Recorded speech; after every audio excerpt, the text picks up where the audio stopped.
Hello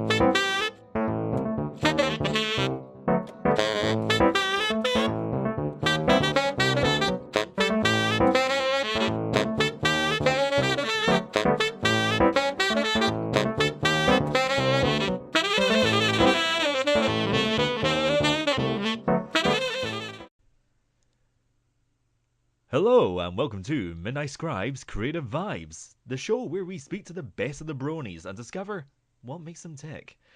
Now, this is a bit of an open secret, but my favourite pony on the show is Applejack.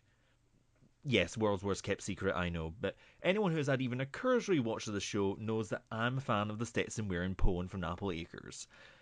But can I admit that lately I've been really becoming a fan of Final Scratch? I blame Vocal Score for this. His flipping PMV of All About That Bass has been stuck in my head for at least 3 months now on constant loop. The fact that I have both a plush of her now and a fan series toy of her staring at the back of my head is not influencing my decision at all. And neither are the interests of today's guests. While she is a fan of Vinyl and Octavia, that isn't what puts bread on her plate. No, she is an excellent plushie maker who's racking up more air miles faster than Rainbow Dash. We're delighted to welcome VioletRose to the Creative Vibe studio. Violet, how are you doing? I'm doing very well, thank you. How are you? I'm doing great, apart from the fact that I've just looked at that intro, realised how many grammatical errors there were in there that I had to dance around, and just realised that my writing skills have clearly gone down the toilet since Christmas. Well, and my day job is SAT teacher, so I just had to lead my students through a lot of exercises in now, kids, this is an independent clause. You can only link two independent clauses with a semicolon. Fiction writers tend to ignore this all the time. They are wrong. Oh, yeah, no, I'm guilty as charged. I mean, the amount of times that Microsoft Word has told me that I need to add in semicolons, and I'm there going, but why are you here? What is the point of you? You're like a colon, but half of it. We used to call it the super comma in elementary school to help us remember. I don't know why. Oh, yeah, that does sound vaguely familiar. I'm pretty sure I heard that in English here as well, but it's, yeah, it's amazing how much basic English skills you kind of forget once you've left school. You know, you just kind of go, you know the colon, you know the comma. The semi-comma is kind of just, we'll just invent a rule for you. We'll just use you kind of anywhere. Yeah. Oh, yeah. So, listeners, how would you like this riveting grammar lesson to continue? I know exactly. This is English with Midnight Scribe and VioletRose. This is the spin-off series. It's not so much creative vibes, but creative wordplay or something. We'll have to come up with some sort of jaunty theme or something to, make it look like a nice kids show. But no, well, actually, before we actually turn this into an English lesson, it's actually bringing us back to the poems because I can hear Sugar Dove in the background just going, "Move on, Midnight, move on." And actually, I want to start off actually with something that I alluded to in the intro about Octavia and Final Scratch, because I mean, I've seen you at Brony Scott, I've seen you build those fantastic plushies of them. I mean, you really ship those two together, don't you? It's see, I wouldn't even say that I ship them necessarily romantically. I just think that they're it sounds like such a cop out to say that they're excellent life partners, but they really are. They complement each other perfectly. Oh, And definitely. so whether they're a musical duo or roommates or sisters, as I once heard at a convention, a parent explained to her 5-year-old child, "See, they're sisters." It's like, all right, we'll go with it. Yeah, no, I mean, hey, wherever, I suppose when it comes to like your one true pair and whatever it is, you'll end up coming with your own backstory to fit it all in. I Yeah, mean, that's the fun of fan fiction. You get to see everyone's take on it all. yeah. And of course, you're probably hinting at my heartwarming duo. I thought the outfits in particular complemented each other very well. Oh yes, well, I mean, it's I was a bit speechless when I actually saw you with the plushies because I mean I saw you. I mean obviously we were hanging out a lot at Brony Scott last year in 2017, and you were working on Octavia. I think it was. You were doing like a hand stitch sewing on it while we were in the hotel room, Oh trying yeah. not to have a couple of drinks with Yo Yo and some of the others. And keep in mind, I had just gotten to Scotland from California like 3 days prior, so I was super jet lagged. So it was 10 p.m. and I'm like, all right, the night's just getting started. Yeah, sewing until 6 in the morning. And I did go to bed at 3. And then I woke up at 8, like, oh hell, why did I do that? Oh, listen, well, that's the true Scottish spirit, drinking and working till early in the morning, getting up early, and then just plowing through it while blaming yourself for everything that has happened. It sounds about right. But no, the fact that you were actually working on that piece as like you said, throughout the night as well, just before the con. I mean, that was amazing. Just the fact that we were just yakking together and you were just there, like with a needle and thread, just going so. What's happening here? Oh yeah, so. Well, I think if I remember correctly, I was stuffing all through dinner before the food arrived, and then by the time I came downstairs and met you guys after dinner, Octavia was a pair of legs with a very floppy torso. I vaguely remember a bit of that. I think you were. Was it the torso you were working on with me? I can't remember what it was when we were in the hotel room together, what part you were working on. But in terms of actually speaking about the techniques, actually, because I mean, like I said, I know when you were there, you were, obviously you're traveling, so you just have the needle and thread in order to actually Yeah. make a plushie. But when you're actually working on a piece in your own environment and you've got your freedom to do it and your cup of coffee and your cocoa and all that, what how do you actually go about making a plushie? Do you prefer like the old techniques of the needle and thread, or do you use machines? Like, how do you actually go about designing a plushie? Well, I the very first pattern I started out with was all mine, and I had no idea what I was doing. So I started with a free pattern by Voodoo Tiki on DeviantArt. I believe the DeviantArt handle has two hyphens for anybody who wishes to look it up. And just sort of freehand did a body, and I was like, all right, this'll do. All right, let's just put this together. And over time, I learned a lot more about which parts of the process do and do not benefit from machine assistance, shall we say. So, generally speaking, the bodies of all plushies are machine sewn because it is vastly faster, vastly easier, and also the seams tend to be a lot stronger. So, hand sewn seams tend to be a little bit more fragile. Machine seams, and I suspect this is because there are two threads that interact, the top thread and the bobbin thread. Um, and the stitches tend to be a lot closer together and a lot more regular. So, machine seams are actually very, very strong and very sturdy and very durable. Um, However, there are certain things that a machine simply cannot do. So uh, I'm going to assume that the average listener might not have ever seen a plushie being made before. So for those unaware, uh, all sewing or most sewing, and especially when you're sewing a plushie, is done with the plushie inside out and the fabric right sides together, meaning you are working with the back of the fabric. When you turn it right side out, you're then left with a small hole. Otherwise, you can't get the stuffing in or even turn it right side out in the first place. So that, if I were to close that hole by machine, you would be left with this really awkward sort of puckery. You wouldn't be able to physically feed it into the machine in a way that would look tidy. So that has to be done by hand, and that leaves a much cleaner finish. You can see this in store bought plushies as well. I picked up a Rainbow Dash and a Pinkie Pie from Target the other day because they were languishing in the clearance bin. Or no, it was Twilight. Twilight had two mouths, and Rainbow Dash's wings looked like they had been caught in the cloud making machine. And oh, they were just sad. They needed my help. Um, but you could actually see evidence of where they were closed in the factory, presumably by somebody just with a needle and thread by hand, right down the middle of the back, because that location gives you access. You can stuff the entire pony through it. One major difference between store-bought plushies and handmade plushies is the stuffing. I suspect that a lot of store-bought plushies are stuffed by machine, like one of those big things you see at Build-A-Bear where the person just hits a button and it goes whoop, whoop, whoop, whoop, and the plushie is stuffed. This gives you a, perfectly serviceable, cuddly result. However, it's not great if you want the plushie to stand up on its own or do anything complicated. It just doesn't tend to look as nice. Or if you'll notice, the uh, factory made Sunset Shimmer, the points and little pointy bits on her mane tend to be a little bit flat. That's because the machine doesn't get into those corners very effectively. So actually, one of the most time-consuming processes on making a plushie is actually stuffing it and making sure that all the corners are filled out and the stuffing is nice and uniform and nothing's too lumpy and nothing's sticking out. Well, I mean, it's definitely an art to actually make a plushie. I mean, it's not a simple thing to do at the end of the day. I mean, and talking about the stuffing side of things. I mean, you're referencing there about how the ones you get in the stores, they don't really, unless you're very very lucky, they don't tend to stand up by themselves. I mean, I've got four on the shelf behind me. I've got Applejack, Brayburn, Big Mac, and I've got Final Scratch, and all of them have sailor's legs. Just like I know they're gonna fall over at some point. And there are a couple of tricks for my anthro plushies that you saw me make are stuffed reasonably firmly, so they actually do stand up pretty well. They also have a little flat disc on the bottom of each hoof, so that they can stand on their relatively narrow two legs. Most pony plushies have four legs to balance on, so it's a little bit easier. But these only have two, so they have to be really like perfectly upright. And then I also put little. This was actually something I had not tried until I purchased this pattern from Plush and Bulbs on Etsy, and I highly recommend it. I plug it everywhere because I love working with this pattern. Um, I put little weighted plastic pellets in each hoof, so that gives them a little bit of extra weight, and it sort of helps them.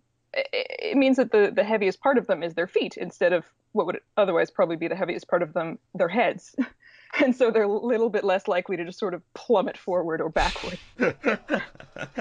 As you may have noticed on other store-bought plushies, occasionally if they have really big heads, they just sort of like keel over forward. Yeah, they basically all resemble AT-ATs from Star Wars. Just like. Yeah, pretty much.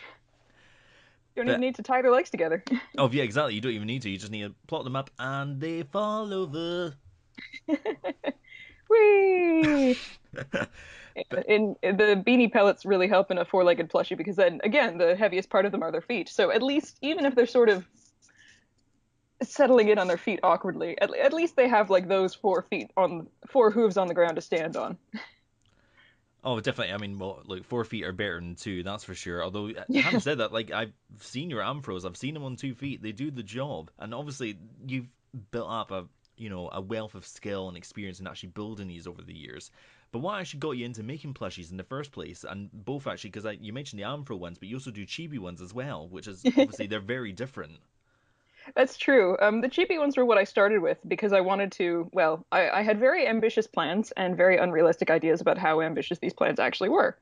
But I thought I'd start with something a little bit more simple. And since I didn't have an embroidery machine, I figured the easiest thing to do would be to start with something small and simple and cheerful and chibi.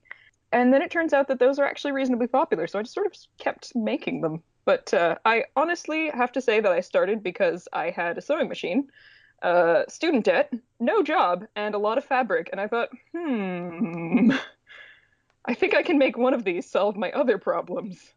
It didn't quite work out that way, but it did provide an excellent excuse to go to a lot of conventions that I would not have otherwise attended, and has, in some cases, funded my vacations, led me to meet friends and partners I would otherwise never know. So it's been a really life expanding pursuit. Oh, definitely. I mean, it seems no doubt about that. I mean, I remember when we first met. If you correct me if I'm wrong, but I believe it was Heartwarming Con 2016. We ended up on the same shuttle bus to the hotel. Yes, I remember it very clearly. Were you on the I was actually sitting in the front working on I don't remember which pony, but I was definitely sitting there stuffing a pony as, is my habit. And I was reading the sign and it said, for this shuttle is going to the Bastion Hotel in location A. For the Bastion Hotel in location B, please change at the and then there was a word that I did not recognize. My phone was not connected to the internet, so I could not Google. And it had two U's in it, which told me it was probably Dutch. And I was like, oh no, I'm gonna get lost. I am like 10 feet outside the airport, and I was panicking slightly because, like, oh God, I'm in Europe. I don't know what I'm doing. I'd never been to a non-English well, the Dutch speak very good English, but in a country where English was not the primary language, where I did not had not also spent at least 2 years studying the language of the land. So I was feeling very out of my element. And who should pile onto the bus behind me but a large group of very friendly sounding young gentlemen all speaking to each other, and one of whom was very clearly Dutch. It was like, I'm saved. Not only that, Yeah, but they were speaking about ponies and conventions, which told me pretty clearly that they were probably going to the convention and therefore staying at my hotel. I know I mean, we definitely lucked out. I mean, it seems to be the same thing with all these conventions, like because obviously it attracts so many people from around the world that you end up kind of chances are, because particularly like say with Heartwarming Con, which is in the Netherlands, and as English speakers, it's not really our territory, so to speak, in terms Yeah. of like we don't really know where we're going. And luckily we had Jon there, who was actually guiding us around, a native Dutch person who is ridiculously awesome. So shout out to Jon if you're watching this, love you, Woo! mate. And yeah, it's that thing that because we don't know the country, we don't know the language, we tend to basically all kind of go for the same hotels and the same places. It's like if you kind of go, right, let's not push the boat out and go for that place. Let's just stay safe and make Yeah. this as easy as possible. It was cheap, it was conveniently located. What more could you ask for? And they had a free shuttle to the airport, which was very helpful. Oh, that shuttle service was fantastic. I was actually using it the other week. Well, I say the other week. Who knows when this will actually air? But for Hearthwarming 2018, I was using the shuttle buses a few times as well to get from the airport to the Bastion Hoofddorp. But then I was actually staying in Haarlem, which is like away to the west of the airport. So I had to take a. I actually got to use their proper bus service as well with the travel cards, and I got to Oh. see a lot more of the area outside Amsterdam. And it's just like, wow, it really is flat. It is, isn't it? It's almost a little unsettling. It is amazingly flat. It's like when you make like for like anyone who's ever had to make a video game map, like if you've ever made something on Gmod, just that flat starting point and then just add some buildings. You've basically got the Netherlands. That's all it is. It's Just the beautiful, perfect stunning. horizontal plane. Exactly. I mean, you could watch your dog run away for a week from the house. It is that good. I mean, I suppose that's why the Netherlands is such a strong cycling country it's a strong cycling country for a lot of reasons, most of which have to do with infrastructure and some really good campaigning in the 70s. But the flatness probably helped. Oh, definitely. I mean, and that's one thing I saw when I was there as well. Like not just the bicycles, but they also really like scooters. They like Vespas, that sort of thing. Because you see them trundling along, and they've got really good cycle lanes. Yeah. Oh, the cycle lanes are fantastic. Of yeah, although I will admit the amount of times I did almost run into a bike because they go the other way from where you think they are if you live in Britain, because we have That's our cars going one way. right. Oh, it's so I kind of understood it by the end, but I spent most of the last convention basically looking both ways and taking twice as long to get anywhere because I was going. I know the cars are going left to right, but I'm going to look right to left as well just in case because I really don't know. Like intuitively speaking, I need to know where the cars are coming from in all directions. No, that drives me nuts because I've only ever driven in right-hand drive countries, and I mostly cycle in left-hand drive countries for some reason. So whenever I get on the bike, I'm like, wait, which side of the road? Or when I get on in the car after I've been in England for a while in America, I'm like, which actual side of the road do I need to be on? Of yeah, well, hey, it's important to know, and especially in your case, because I mean, I know I've interviewed some creators on the show who have done, a bit of traveling as part of the work, conventions and the like. But I'm pretty sure you must be the most jet city guest we've actually had on, because I'm pretty sure the amount of conversations I've had with you where you've been on different continents is ridiculous. Yeah, I guess I didn't realize.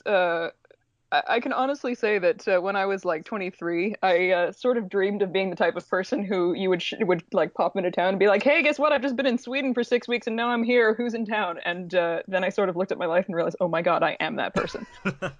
Like nobody knows what continent I'm going to be on at any given time for any given span of time. I've been here for nearly a year and people are still asking me if I'm flying back to Europe next week. You've built up a reputation and a mystique about yourself. I mean, I kid you not. I wouldn't be surprised if you pop up in Inverness next week just going, I was just here. I was just going to fly out, I'm just planning on going to London, but I figured I'd pop through here just to get some really good hummus. Because apparently Indonesian hummus is all the rage right now. And you would know that, Oh. and I wouldn't.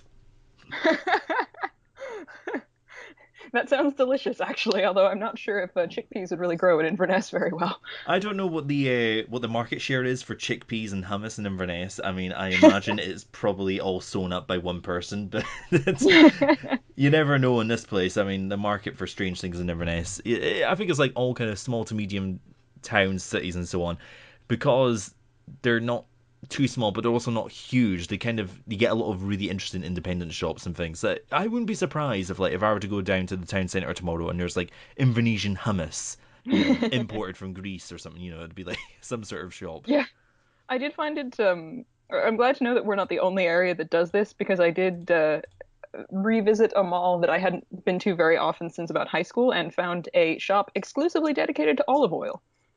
And keep in Hmm. mind that the rent for this shop is not cheap. Like, this is a very nice shopping mall in a very expensive area. Oh, I'm not surprised actually. There's a shop in Inverness called Vinegar and Oil. Ah, yeah, And sounds like a very similar. Yeah, I mean, it sells precisely what you would expect if you're into that sort of thing. Go to vinegar and oil, you're sorted. I mean, I kind of like it because it's just got a Ron Seal name. You know precisely what it is. You're not kind of going, what does this place sell? It's like, precisely what you're going in for. That is nice. And actually, I'll tell But you yeah, what. I did. Oh, No, sorry. you go ahead. No, you go. Okay. Just on the previous topic of vacations, my last year I flew to Europe twice, not counting the time that I moved away, due to the curse of the expiring visa. I like to say I was kicked out of the country, but no, I left voluntarily so that I wouldn't be interrogated by UKVI for hours on end every time I tried to re-enter the country. Um, but I didn't check the dates of Brony Scott until I signed up for it and booked my flight. And then I realized when American Thanksgiving on, and was like, oh, yeah, Oh. oops. On the bright side, everybody told me that flying out of LAX on the Wednesday, the day before Thanksgiving, was going to be hell, but the international terminal was dead quiet.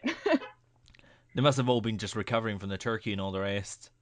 Oh no, that's the day before Oh, day Thanksgiving. I think before, everybody was in the sorry. domestic terminal flying to like Colorado and I don't know, Minnesota and all the other states, whereas everybody in the international terminal, it was like one plane load of people going to China and the 5 people on my flight going to England. Oh, cool. Was it that dead?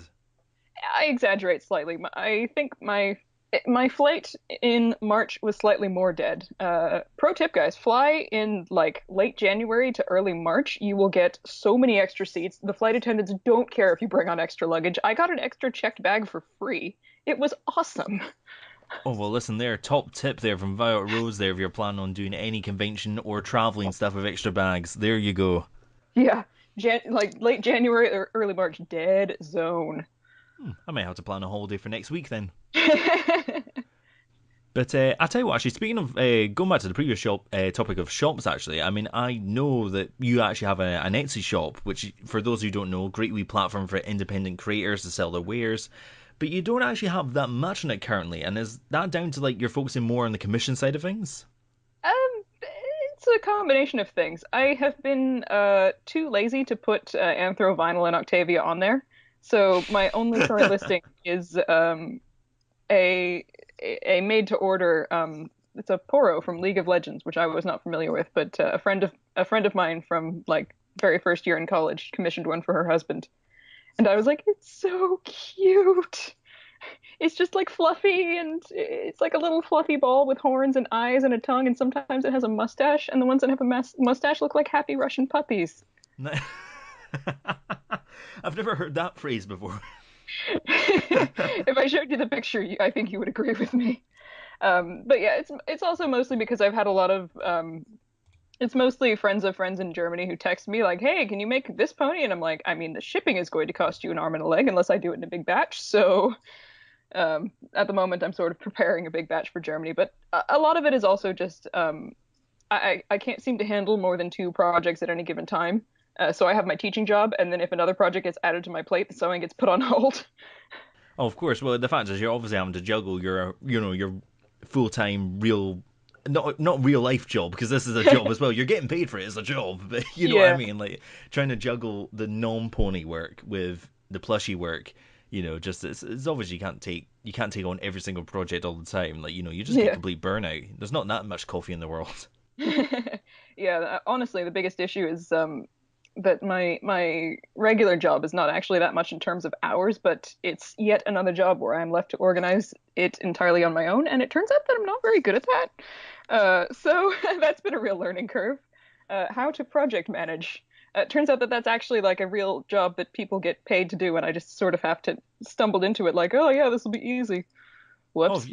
yeah. Oh, listen, project management is. I know precisely what you're on about. I mean, it's. I kind of do a vaguely similar sort of thing in my own job, but in a slightly more specialized field. So it's just you kind of get thrown at the deep end and go, right. I've kind of got to do all this and make it work. Okay, right. Kettle on, sit down. Let's work this Yeah. out. I think my biggest problem is decision paralysis, if you want to call it that, where if there are too many different things I could be doing at any given time, I like freeze up and don't do any of them. So I have to very specifically plan, like, all right, tomorrow I'm going to focus on this thing and this thing. Otherwise, nothing gets done. Well, I tell you what, I'm just glad you've managed to make it on the show then, and we managed to book you in. Scheduling it helps. Like if I have a time and a date, that is like it is in my calendar, it is set. Oh, definitely, and it's all sorted from there. Well, I'll tell you what, I'm going to ask you a couple of questions then, one at a Yes. time, so you can dedicate yourself to each of these and not have to panic. So these are all related to My Little Pony, because surprise, surprise, we're a pony podcast. What, you didn't know Excellent. that? Oh, wow, really? Oh, wow, shocker. Yeah, I don't know why my sarcasm filter just suddenly went on there. Just I think something just happened I, there, but I thought that came with being Scottish, surely. oh yeah, well, being Scottish, you kind of, sarcasm is a part of the role. Sarcasm, ego, drinking, and other parts of the territory. And kilts, kilts are important as well. Although I should say I'm a really bad Scottish person. I've never worn one, but we'll just gloss over that. But here's some pony related questions for you, and we're going to start off with, and I reckon we probably already know the answer for this, but we're going to ask anyway, favorite character or characters? Main six or background? Oh, anyone you want. I mean, I do draw the distinction that my favorite background pony is Octavia, but my favorite main six is Rarity. Oh, That fair was enough. probably actually not much of a surprise. No, no, actually not at all. I mean, I think I've seen you do a Rarity plushie at some point. I feel like I've seen that. I've definitely done a Rarity plushie. I believe the only main six that I haven't done is Rainbow Dash. Let me think. Well, I kind of just apologise to all Rainbow Dash fans who are watching this. Please actually message VioletRose and tell her to make one, and pay her as well, and pay her money. Buy one off her, make her do it so she complete the set. Yeah, pretty much the only reason I haven't. She's a very popular pony. The only reason I haven't is that her mane and tail are just so dang stripy, and each of those pieces has to be individually cut and attached. And I'm just like, ugh. Yeah, just like too big a task for just now. I think what I would prefer to do is just work on a larger scale. So I think I'm going to make a big Rainbow Dash plushie, and that way the pieces aren't so fiddly. And if one of them slips by a millimeter, it doesn't like chop half her tail off. Oh yeah, well that would make sense. That would indeed make sense. But I tell you what then, why are Rarity and Octavia your favourite ponies then? Rarity, it's a combination of a lot of things. Actually, they both have a certain elegance in common, which I think appeals to me greatly. I can also relate a lot to Rarity as a seamstress, even though she works with clothing, which I am dreadful at. Let's see, and her voice actress is of course hilarious. The sort of histrionic little thing she does when she's stressed out. Like, oh, for example, I think when she's doing, is it Cadence's hair in that one episode where they're in the Crystal Empire? She's like, no, don't let anybody in. I'm not done yet. Something like that. I saw that episode a while ago, but it's a pretty classic example of, she's doing that sort of stress scream. Oh, definitely. No, that was actually a pretty good impression of it, actually. It does help that Rarity has a sort of transatlantic accent, which I can slip into depending on who I've been speaking to.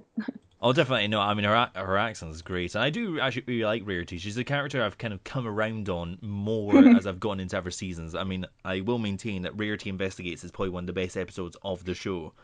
That is a And fantastic episode. I mean, I partially just because it's the whole film noir thing as well, which is like, that just speaks to me. It's just like, yep, I'm totally on board with this. I know where you're going with this. Yep, absolutely behind it. That's true. I love the aesthetic of that episode. And I have to admit, actually, in the very first season, my favorite pony was Fluttershy, and then Rarity just sort of snuck in there. Well, I'm glad to see there's never Fluttershy fan, because she's one that gets a bit of a unfair rep, I think, in terms of her characterization and whatnot. But she's an absolutely great character. I really like Fluttershy. Yeah, I mean, I think part of it is that after about starting from around season two, I felt like her complexity didn't really get examined as much. In the first season, she had a few more really good moments that showed different aspects of her character. And by season two, that had been sort of established, and so she didn't get as many chances to really shine.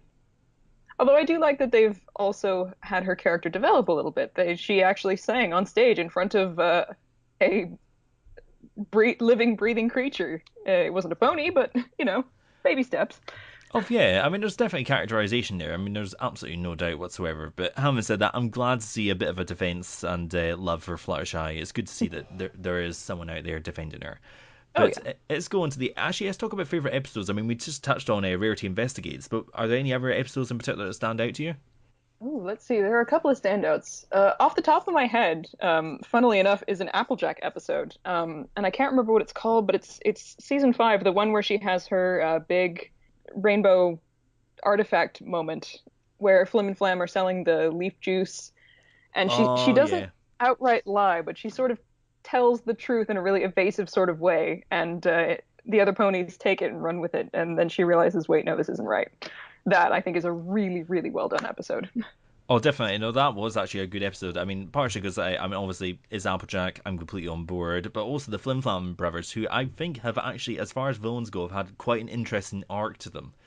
Because Mm. obviously they started off in a season 2 super squeezy cider feeder thing, free machine of apples, 3000, and started off there. Then they were in season 5, and I think they had one episode in between as well. I could be wrong, but and of course in season 7 they kind of then come back around and can become sort of heroes of the episode. So I quite like their arc. I think they're quite interesting. That's right. I almost forgot they were in season 7. I've only seen most of the later seasons episodes once, so I remember that there were some really good episodes. I think the overall season quality was very good at the beginning. I think the best episodes come from the later seasons. The individual plots of each episode. There are some very strong ones in seasons 5, 6, and 7. Oh, definitely. I mean, without a doubt. I mean, I know, like, if we were to start a debate right now on, what's the best season of My Little Pony, we'll end up starting a flame war that will never actually go out. But Yeah, don't read the comments. oh But, yeah, exactly. Don't read the comments, please. Please don't tell us which is your favorite, because we don't want to offend anyone. But I think there's definitely good stuff in every season. oh, definitely. I mean, without a doubt. I mean, although I think, like yourself, I'm kind of guilty of. I haven't rewatched many episodes, although I do need to actually rectify that. I mean, I've got the first 3 seasons on DVD, and I still haven't put them on. But I watched the first couple of seasons to death when I was still at university, so those ones I know very well. And oh, I actually have a couple of friends who are only just now discovering the show. And we went to EQLA together because they wanted somebody who was, familiar with the, I don't know, convention culture to sort of hang out with them and do stuff so they could, follow around and observe. So I've seen a couple of the season 1 episodes with them, and it's so much fun to go back and rewatch it with somebody who hasn't seen them before. Yeah, no, sometimes they'll predict like, "Ooh, I wonder if this is going to happen," and I'm like, just rubbing your hands with glee, just like you don't know what's gonna happen. But actually, I tell you what. Speaking, firstly, it's great to see that more people are actually coming to the show even this late in the cycle, and obviously with the movie that came out recently. But also, actually, I want to ask you, how did you actually become a fan of My Little Pony, and what actually brought you into the fandom itself beyond that? let's see. It was sort of the story of my senior year of university, and I think my roommate got me started. I don't remember if it was during season 2 or before season 2, but I'm and my roommate was like, "This show that everybody's been talking about on the internet is really great," and I was like, "Oh, okay, let's watch it." And we would watch things together all the time. So she got me started on it. I don't really feel like the first episodes are that strong as episodes, but I do think that they introduce the characters very, very well. And then after that, it's really the characters that kept me coming back to the show. I think what got me started on the fandom was that I was on YouTube, probably listening to one of the songs. Although that seems a bit uncharacteristic, as I don't tend to listen to the songs of the show outside of the show. But I found a really interesting remix of one of them, of Art of the Dress. It's called Art of Industry, and I don't remember the artist. Very popular song back in the day, and that sort of got me started on like, ooh, people have made fan songs. This is really interesting, and it sort of spiraled out from there. Oh, definitely. I mean, the music side of things is one of the things that I've definitely kept more on top of than other parts of the fandom. Because maybe it's just because I like a good tune. I like a good parody tune as well. So, like I mentioned in the intro, like vocal score doing the PMV for I can't remember who did the original track. Like I say the original track. I mean, All About That Bass is Megan Trainor, but I mean the original parody version with Final Scratch. I can't remember who it was that actually did it. But if anyone knows, please let us know in the comments. Let me know who it was, because I keep forgetting. But like, I like that side of things. I think it's just, I mean, I live for music. I mean, I'm always walking around my PSP and new tunes. So, if anyone ever sends me pony tunes to listen to, it's like, okay, right, I'll have a listen to this, see what it's like. And it's, introduced me to new people. So that's always fantastic. That's true, yeah. Oh, that was another fun thing. The I recognized the Flim Flam Brothers song. I was actually in the musical or my elementary school's production of A Music Man when I was a kid. So I was well familiar with that, what that was a riff on. Oh, it's good when you get the references of that, like that. You just feel you just a little light bulb going on in your head, just going, "Yes, I understand where you're coming from." Yes. When I was a kid, I used to get really annoyed at that because I was like, I don't understand why the adults are laughing, and now I love it. Hey, listen, like even a kids show have things for the adults. There's no doubt about that whatsoever. Mm. But I'll tell you what, actually, we talked there about how you kind of got into the fandom and what you discovered.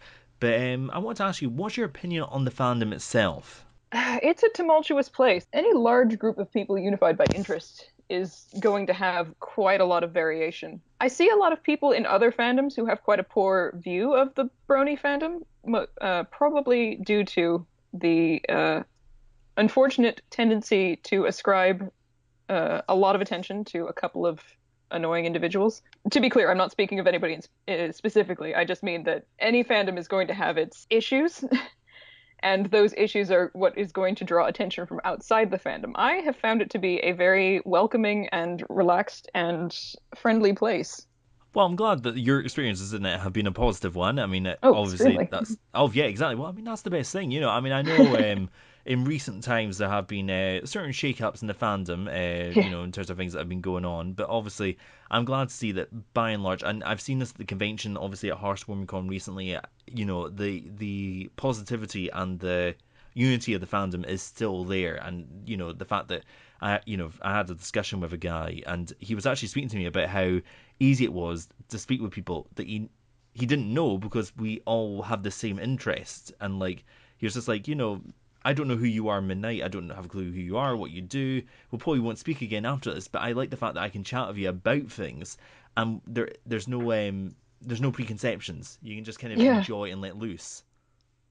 Yeah, I've been to anime conventions, I've been to Star Trek conventions, I've been to pony conventions, and I love that atmosphere. It's a little bit different at each one, but that spirit of camaraderie, that sort of easy approach to people you've never met, is one of my favorite parts. Oh, definitely. It's a fantastic part of the fandom, no question about it. But I tell you what, we're actually, believe it or not, we're going to have to wrap up the interview. We're near the end. Oh, I know it's a shock. How are you feeling? Like, listen, look, take a deep breath. Take a moment to calm. Ah. You actually did it. I actually held my breath there. I realized I wasn't even listening to my own advice. Well, I'm surprised the garage has held up. It is actually surprisingly comfortable down here. Oh yes, actually, yeah. Listeners, FYI, Violet did this whole interview in her garage. Yeah, the house was occupied by people working on very projects that required a lot of concentration. And so I thought I would be a lot more unfettered if I had a nice empty space. Well, Although if listen, you saw a picture of my garage, you would notice that empty space is really a not good term for it. oh, listen, every garage has junk in it. There's no question about it. Empty is a relative term when it comes to that place. But Very true. I tell you what, we will wrap up the show here. Firstly, thank you so much, Violet, for coming on the show. It has been awesome having you on at long last. Thank you. And I tell you what, as a final question, where can we send our followers to find you? Where are you in the interwebs? Oh goodness. I'm all over the place on the interwebs. Pretty much the only place I'm not is Instagram. My I have a shiny new DeviantArt account though, one hyphen Violet hyphen Rose. And that matches up pretty well with my Tumblr handle. My Twitter handle is exactly the same, but without the hyphens. And I'm on all of those three places pretty regularly. Although Tumblr, I've noticed, has this annoying tendency to not tell me I've gotten messages until like a month later. So somebody will be like, "Hey, I saw this thing you posted recently." And I'm like, "Yeah, yeah, what?" oh, listen, Tumblr had we could have a huge conversation about how Tumblr just changes things and doesn't tell people and how they muck things up. So don't worry, like everyone here who's on Tumblr knows precisely what you're on about. But I tell you what, we will take all those links. They will be in the description below, followers. So if you want to go see what VioletRose is up to, commission a plushie, see her work, that is the place to go.